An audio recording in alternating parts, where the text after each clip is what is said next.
This is Max. This is Equals. Welcome.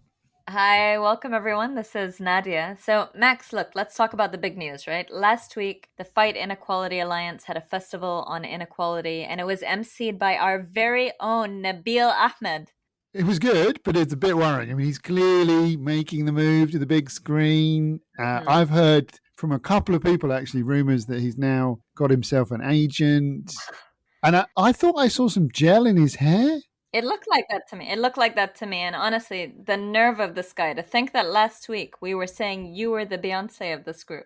Yeah, I know. I think we know who's really outgrowing the podcast, and, Mm. and, and pretty soon it's going to be just me and you.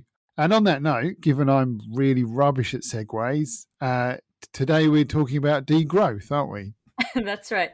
So while much of the world is talking about getting our global economy growing again as quickly as possible, our guest today says that would actually be a disaster. And the path to equalizing societies, equalizing the world, and saving the planet is actually to end our obsession with economic growth. Yes, exactly. Jason Hickel is who we're interviewing. He's the author of some brilliant books. His most recent one is called Less is More: How Degrowth Will Save the World. And honestly, that book has made me think more than anything I've read for a long, long time. He's an economic anthropologist whose research focuses on global inequality, political ecology, and he's currently a senior lecturer in anthropology at Goldsmiths at the University of London, and he also teaches at the LSE. But it's a fascinating book and a really great interview. Indeed. So let's get straight to it then.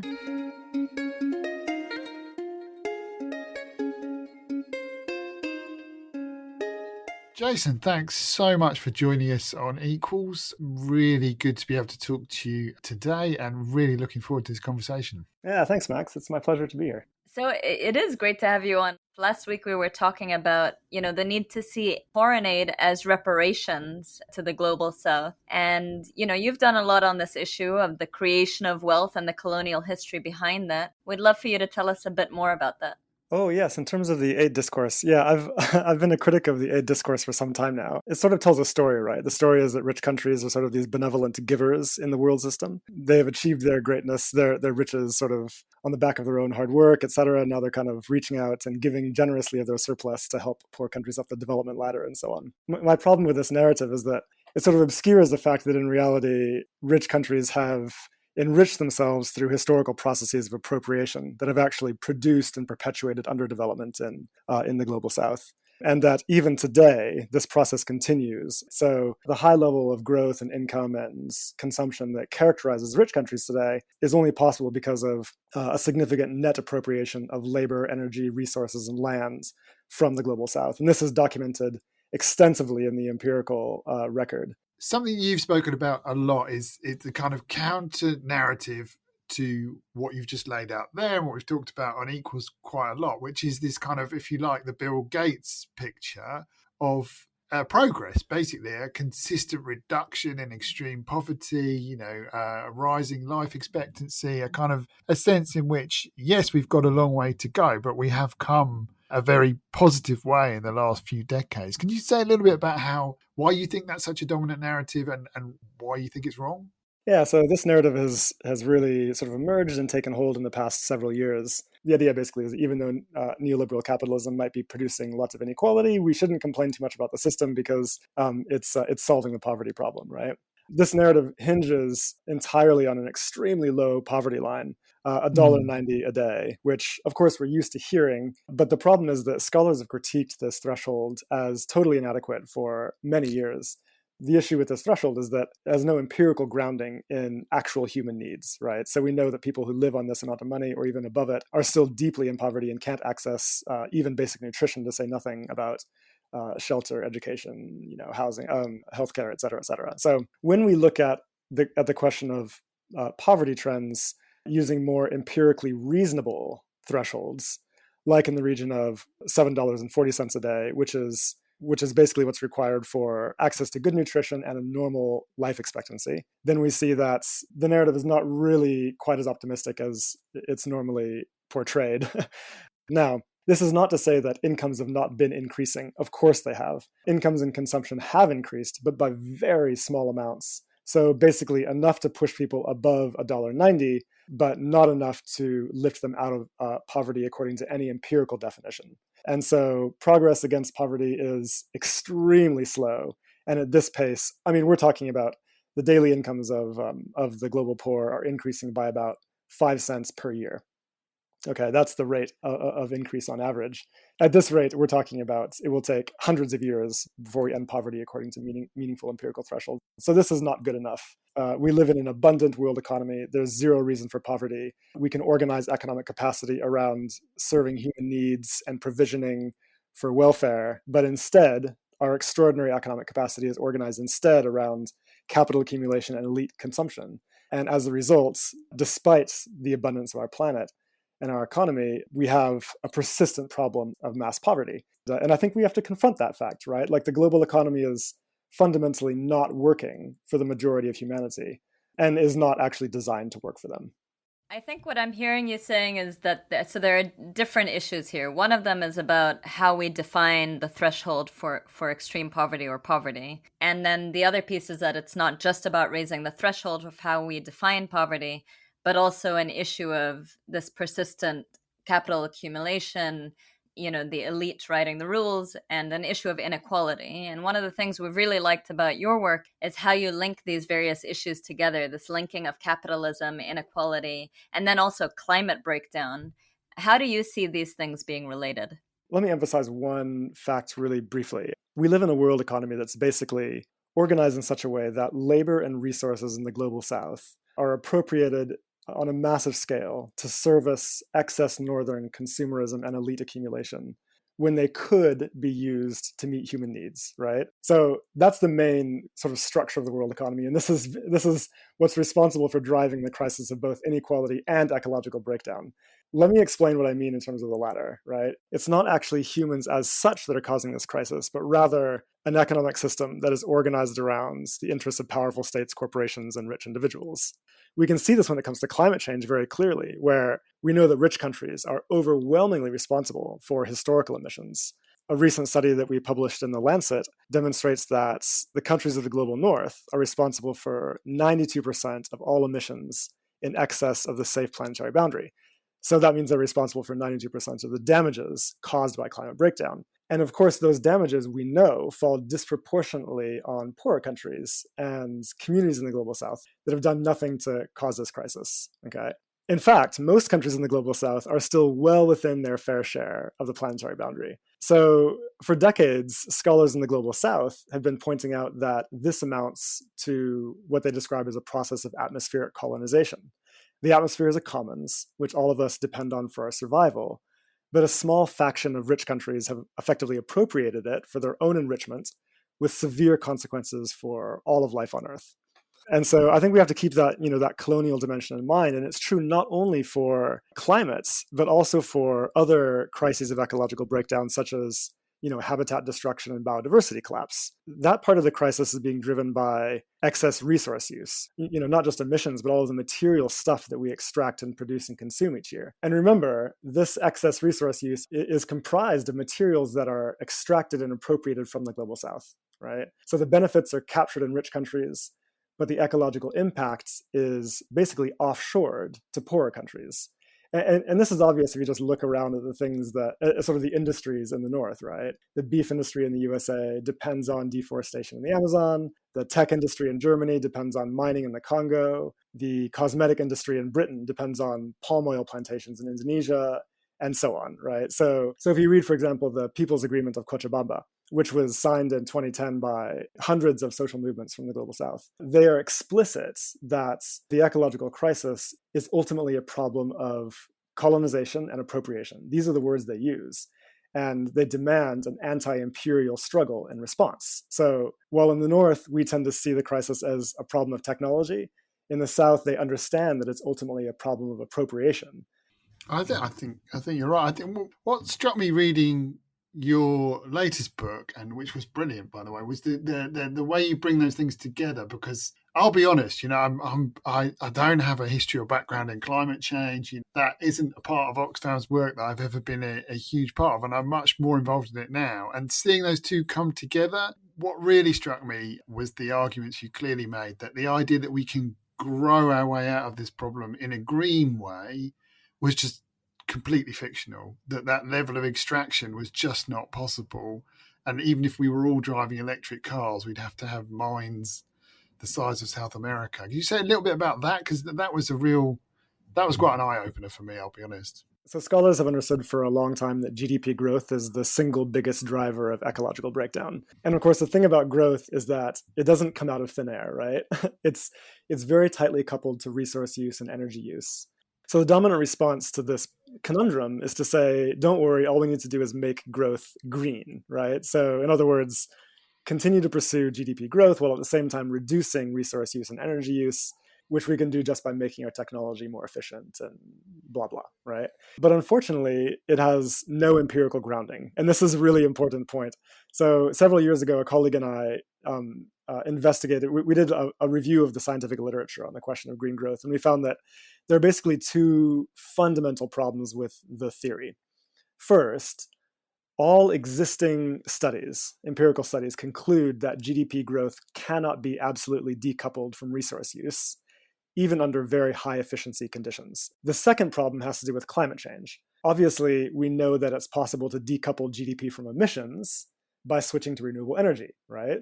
The problem is that it's unlikely that high-income nations will be able to reduce their emissions fast enough to stay within the carbon budget for 1.5 or 2 degrees, which is rapidly shrinking, if they continue to pursue growth at the same time. And the reason is because the more we grow, the more energy we use. And the more energy we use, the more difficult it is to cover it with renewables in the short time we have left. I think it's clear that it's time to take a different approach. Now, I want to emphasize the fact that this is only a problem when it comes to rich countries. Obviously, low-income countries need to grow their economies in order to meet human needs. And that's fine because they are still well within planetary boundaries. It's rich countries that are the problem because rich countries are the ones driving overshoot and have GDP per capita levels that are way in excess of what is actually needed to meet human needs, even at a very high standard. The conclusion basically boils down to the fact that rich countries need to abandon growth as an objective and urgently focus on reducing excess resource use and energy use. And we know that high levels of well-being can be achieved with just a fraction of the resources and energy that rich countries use if they organize their economies around meeting human needs rather than around capital accumulation and elite consumption. So that's clear, and I feel like it's really helpful that you separated out what needs to happen with rich economies versus those that are still low income or middle income.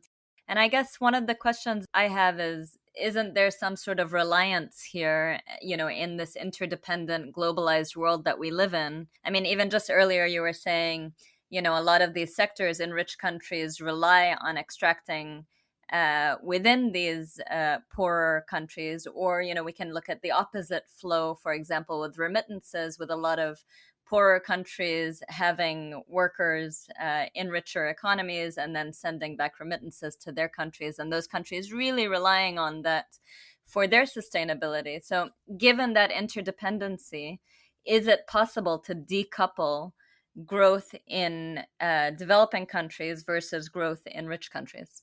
This is a key problem to focus on. Now, the main principle here is that existing trade arrangements are actually really detrimental to global South countries in that it perpetuates patterns of net appropriation of labor and resources, right, from the global South. Most of the yields of all of that economic activity in the South are captured as GDP in the North, and very little basically trickles down to poor countries where the labor and resources are extracted. So the question becomes, how do you break out of this destructive pattern? And the solution actually is in the progressive history of the post-colonial struggle in the 50s, 60s, and 70s, when progressive leaders and economists were trying to focus on using domestic capacity, like national domestic capacity in poor countries, to meet domestic needs. That's exactly the pattern that we should follow today.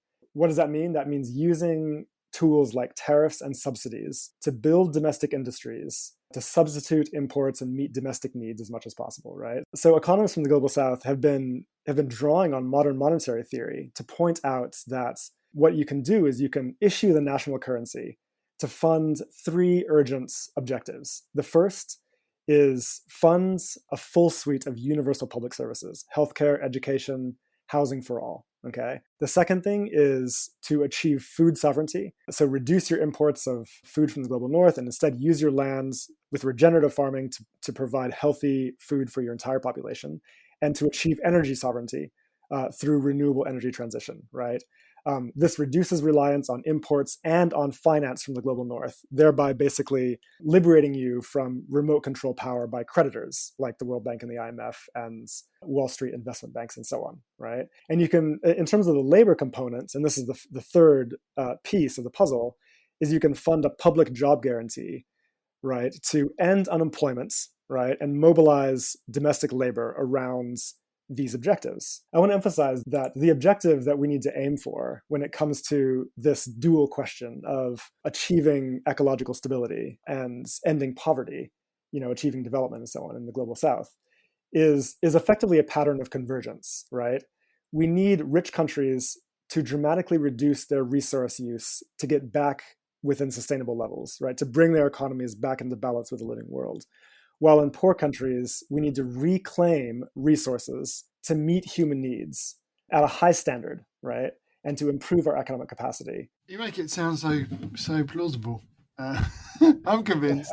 But I mean, I think, the politics around such a transition is enormous, isn't it? You're very clear about the fact that inequality and climate destruction are very much linked, but how is kind of greater equality going to also help stop climate breakdown, and particularly the getting our quality of life from a much lower level of GDP? We know for a fact that we have to reduce aggregate global energy and resource use in order to bring our economy back into balance with the living world. So the question becomes then, do we constrain the resource use of the rich and ensure that everyone has access to what they need for a good life, which is what degrowth and eco-socialism basically call for? Or do we constrain the resources of the poor in order to maintain the privileges of the rich, which is basically the existing pattern of imperialist eco-fascism, right? So we have that choice to make. And for me, the answer is clear, that we need to tackle the question of inequality as a fundamental issue when it comes to ecology.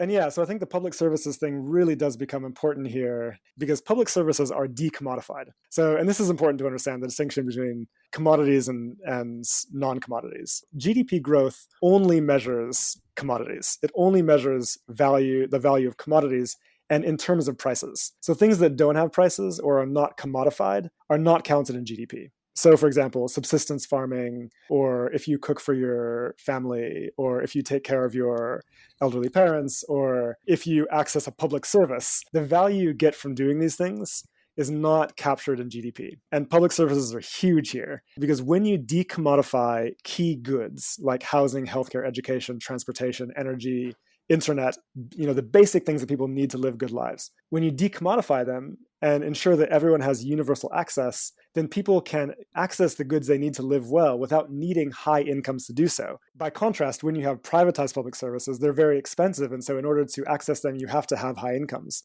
Like when you decommodify privatized services, like take the US healthcare system, if you decommodified that, this would result in a significant reduction of US GDP because you're basically taking a big chunk of the economy out of the market, right?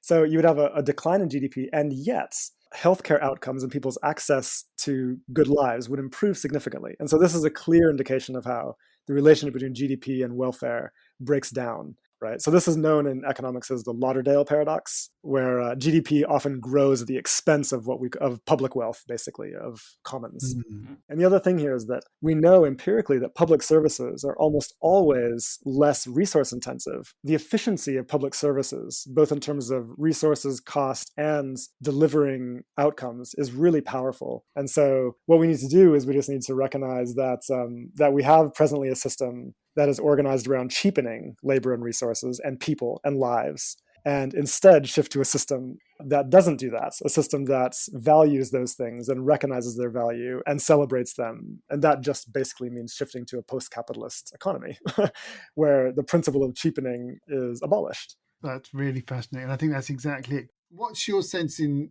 particularly looking at the last year? I think, we've had this insane crisis, the second crisis in a decade, a huge economic impact. And I think at the beginning, a lot of progressives were getting excited about making the most of this opportunity. It's like kind of a year and a bit on. Were you hopeful then? Are you still hopeful now? Do you see kind of any parallels between the climate crisis and the COVID one? What's your take on all that? Do you feel any better now, post-COVID, or yeah? Where's your hope in all of this? Gosh, well, yeah, no, I think that COVID opened some windows of sort of intellectual opportunity, but also didn't yield very much, right? Like the overwhelming response in the wake of the COVID crisis was basically we need to step on the accelerator of growth in order to recover and so on, right? Like the recovery narrative has been focused entirely around GDP growth, not around what can we do to make sure that everyone's needs are met, basic needs are met, right? Or even basic healthcare needs. This to me has reaffirmed the extent, has sort of, I guess, illustrated the extent to which our economies are so overwhelmingly dependent on and focused around growthism. And the consequences are going to be disastrous when the data comes out on the extent to which this has caused emissions to rise or not fall fast enough, et cetera, et cetera. So that's going to be a reckoning. On the other hand, I think that the COVID crisis did make people aware of the facts that, look, there's basically an emergency brake, right? Like we've been told forever that there's no such thing as an emergency brake. There's no way that we could shift to a post-growth society. It turns out that when push comes to shove, you actually can pull the emergency brake. The problem is that, of course, during the COVID crisis, the emergency brake they pulled was basically to shut down industries or sectors that we actually really need, right? So they shut down, schools, cafes, gyms, recreational facilities, theaters, things that actually are really beneficial to human well-being, right? And what kept going was things like SUV production and private jets and yacht production and so on, right? So, but I think that we can take that insight and imagine a different kind of use for it, right? What if we started to use policy to purposely slow down industries we don't actually need? SUVs, fast fashion, military production, advertising, the beef industry, et cetera, et cetera. Like there are huge chunks of our economy that they're actually totally irrelevant to human well-being and are organized almost exclusively around elite consumption and capital accumulation. And so we could slow those down, and that would go a long way toward bringing resource use back to sustainable levels. So I think that's kind of the key lesson we need to derive from this crisis and think about what it would look like to shift to a post-growth economy. But in terms of your question about what gives me hope, I don't think that I don't see too much hope in like conventional discourse on the response to climate breakdown. I think that where the hope lies is in two places.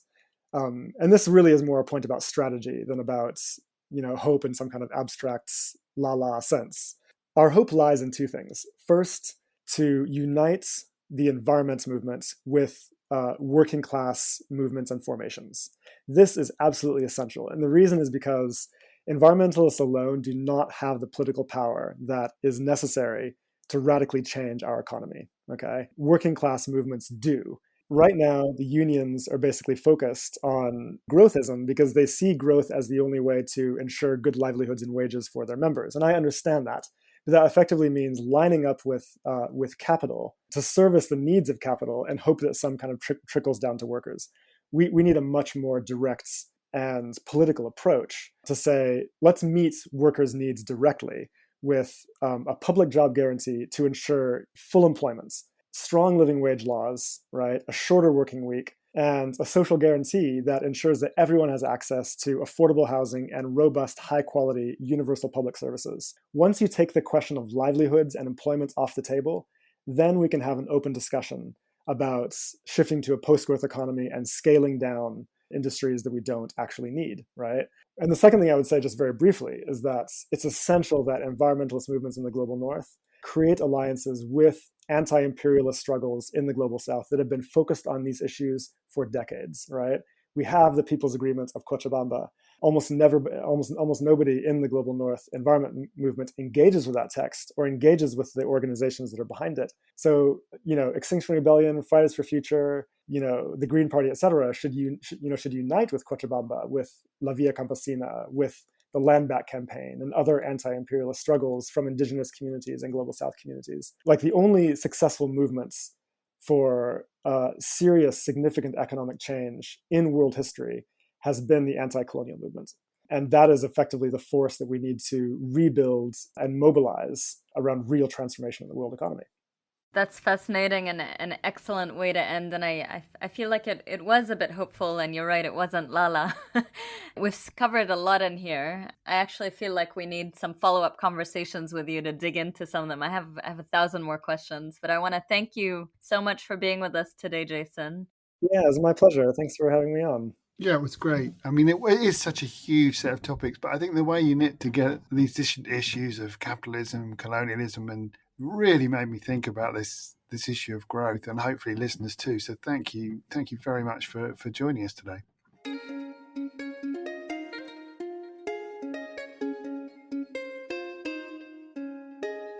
Whew.